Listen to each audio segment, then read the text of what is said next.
Hello students, welcome to the course on Advanced Communication Systems and the course code is EC801. This is a 3 credit course for BTech 8 semester EC students. Myself, Dr. Surajit Bosak, Assistant Professor of EC Department, Guru Nanak Institute of Technology, Kolkata. And this is my official email address. In the last few classes, we have started space spectrum communication. We have completed, we have discussed about what is space spectrum, why is it required, and what are the necessary applications of space spectrum communication. What are the different types of space spectrum communications are present, particularly direct sequence space spectrum and frequency hop space spectrum. And we also discussed about both type of space spectrum communication. Now today we are going to start an important application of space spectrum communication, which is multiple access using space spectrum communication, or it is called code division multiple access, which is abbreviated as CDMA. And this the lesson objective of this topic is to understand the purposes of space spectrum, the challenges it overcomes, and the advantages it provides for commercial applications of digital communication. This topic is mapped to CO number 3 and CO number 4. So let us start lecture number 3 from the module 3, that is space spectrum communication, with the topic of multiple access. Now, what is multiple access? Multiple access where multiple users share the common resource of a base station. Here in this figure, it is shown that 3 mobile users are present and 1 base station is present. And multiple access means all the mobile users share the common resources of base station. Typical example, cellular example, where many people want to talk on their cell phones, each phone must communicate with a base station. Now, the problem is, the question is, how should we share our resources so that many users as possible can communicate simultaneously? So, in this regard, earlier there are 2 types of multiple access schemes are present. One is called FDMA, which is basically the first generation in wireless communication, that is used in 30 kilohertz for each user. And in FDMA scheme, we basically allocate some fixed frequency or fixed bandwidth for each user. Suppose a communication channel have 10 users and the channel bandwidth say 100 kilohertz or 100 megahertz.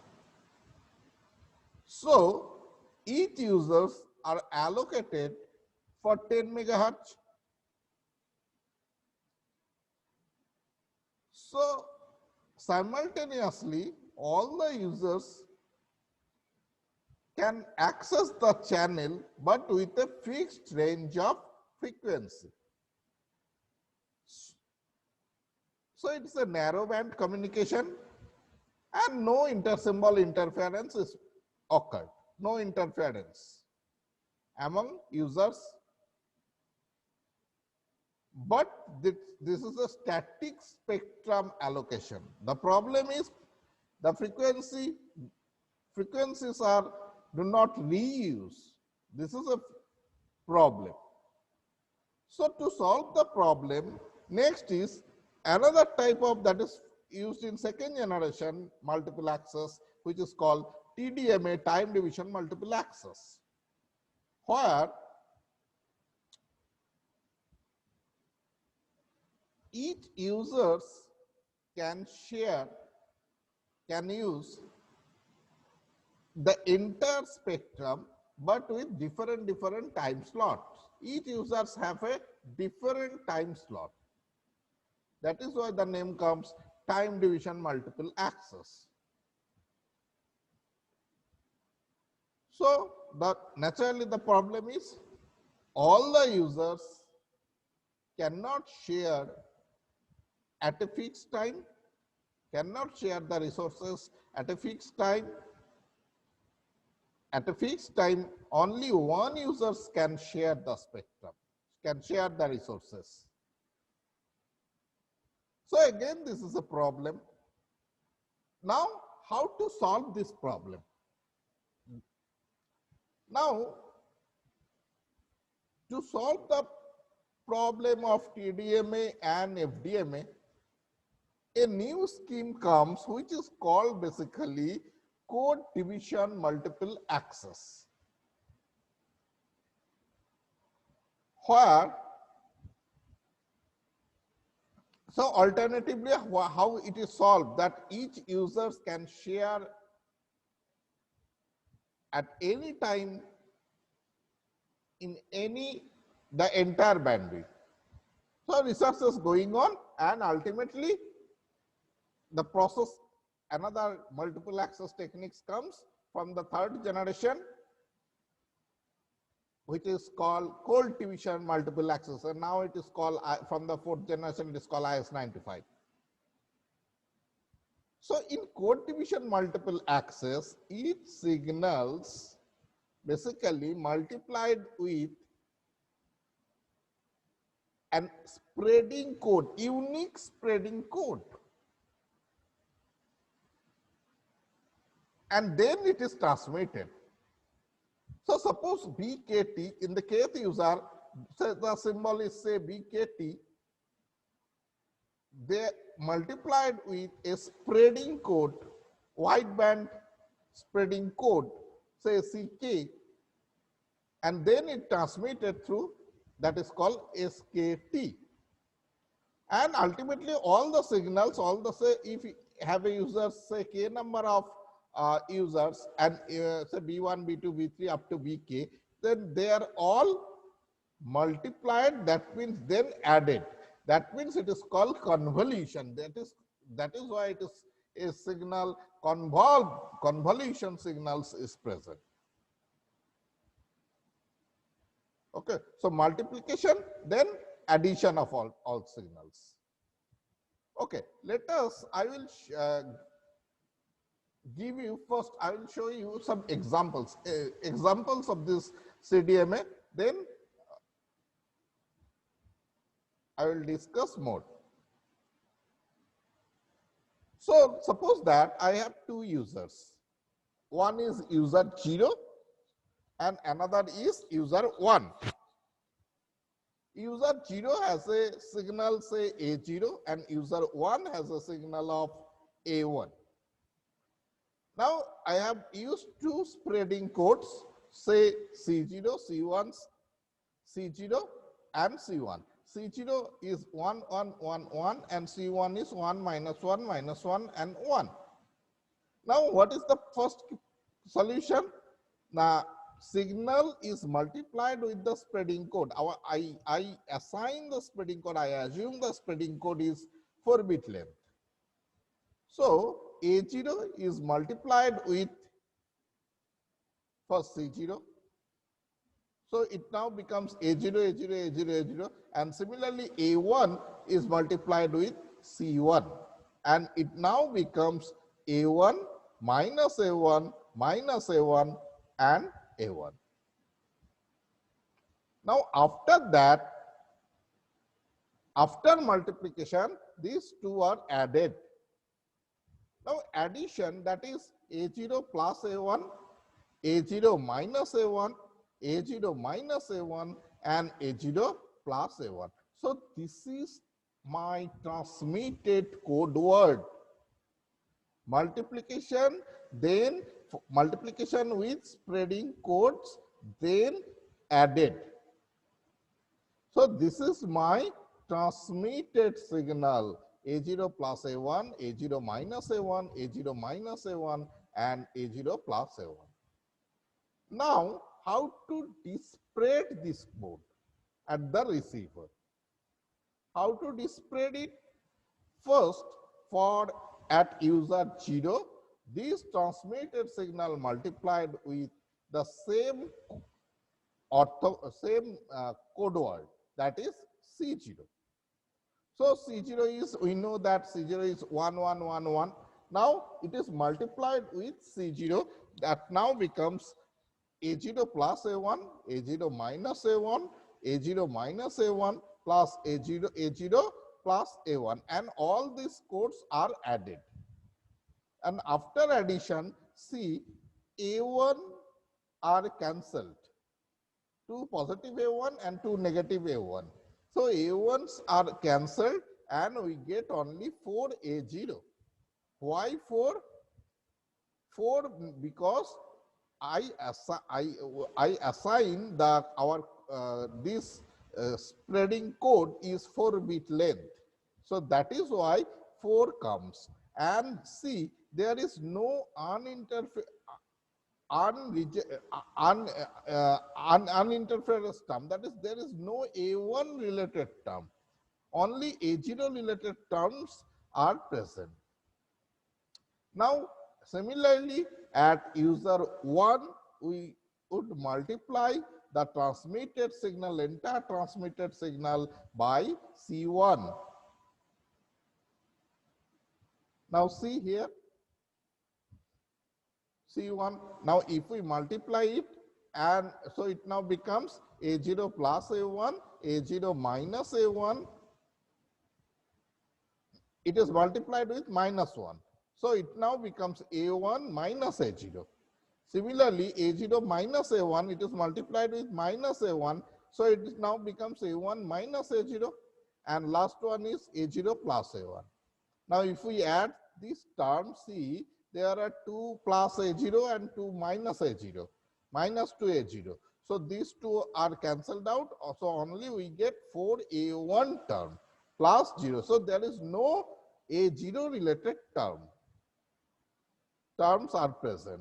So we get at user 0 with the scaled factor of A0, and we get user 1 with the scaled factor of A1. So code division. So see, it is, we multiplied the signals with the spreading code, with some code division, and then multiple access, because each users are shared at any time the entire bandwidth also. So multiple access, multiple users can share access the resources of say base station.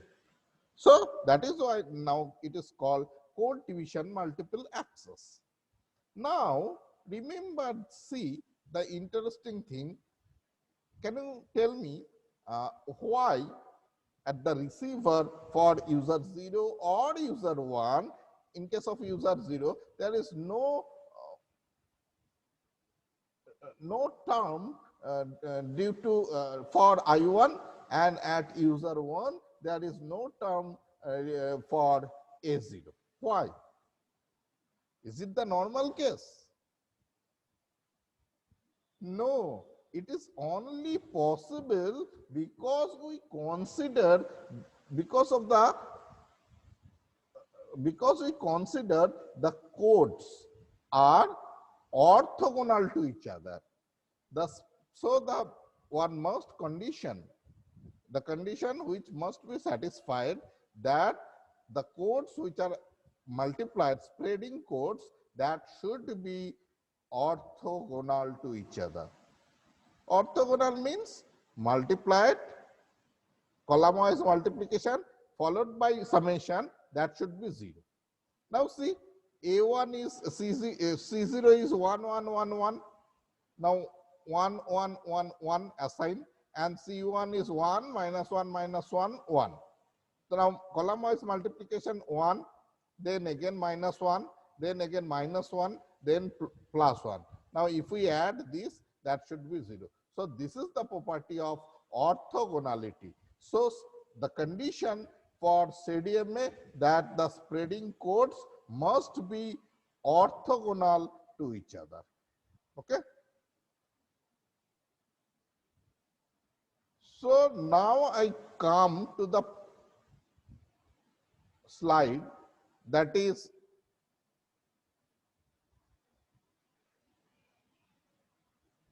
just that discussion, that these are the already I discussed that convolution, and there must be added some noise. Now let us take an example where say 4 spreading codes are present, and that code is basically called the Walsh code, 4 array Walsh code. And see, if you see any for any two cases, say for this, say C1 and C2. Suppose that for C1 and C2, if you consider that 1 minus 1, 1 minus 1. So these are 0. So if you consider any two codes, say C2, C3, again orthogonal, C3, C4 or C4, C1, that should be 0, multiply followed by addition. So that must be orthogonal to each other. Now, here, already, although I discussed that in the receiver, what does it, so Yn is the transmitted signal, that is B1 multiplied by C1, B2 multiplied by C2, B3 multiplied by C3, because we are considering that 4 bits, B1, B2, B3 and B4, and 4 spreading codes C1, C2, C3 and C4 are present. So in the receiver, what happened? Receiver, in the case of receiver, this Yn for B1, for the B1 cap is the estimation of B1. So for B1, we consider that Yn is multiplied with C1,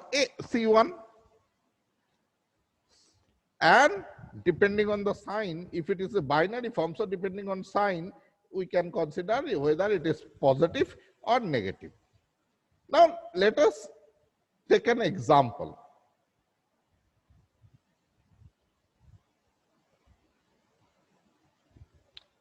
Suppose that the bits, 4 bits are present, V1, V2, V3, V4, and they are 1, 1, minus 1, and 1. And 4 spreading codes, C1, C2, C3, C4, and check that all the codes are orthogonal to each other.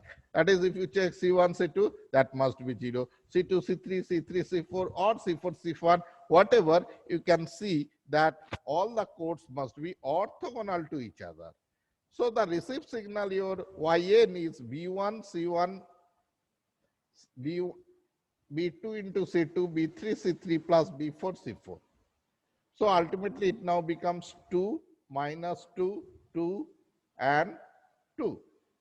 And this code is for the receiving section, that is estimate B1 cap. It now, this Yn 2 minus 2, 2, 2 multiplied with C1, that is 1, 1, 1, 1. So ultimately it now becomes 4. After addition, it now becomes 4, and sign, if it is positive, then consider minus 1. Now remember, see, for the case of B3, that means it should be multiplied, Yn should be multiplied with C3, and after addition, it now becomes minus 4. So sine of -4, so it is now -1.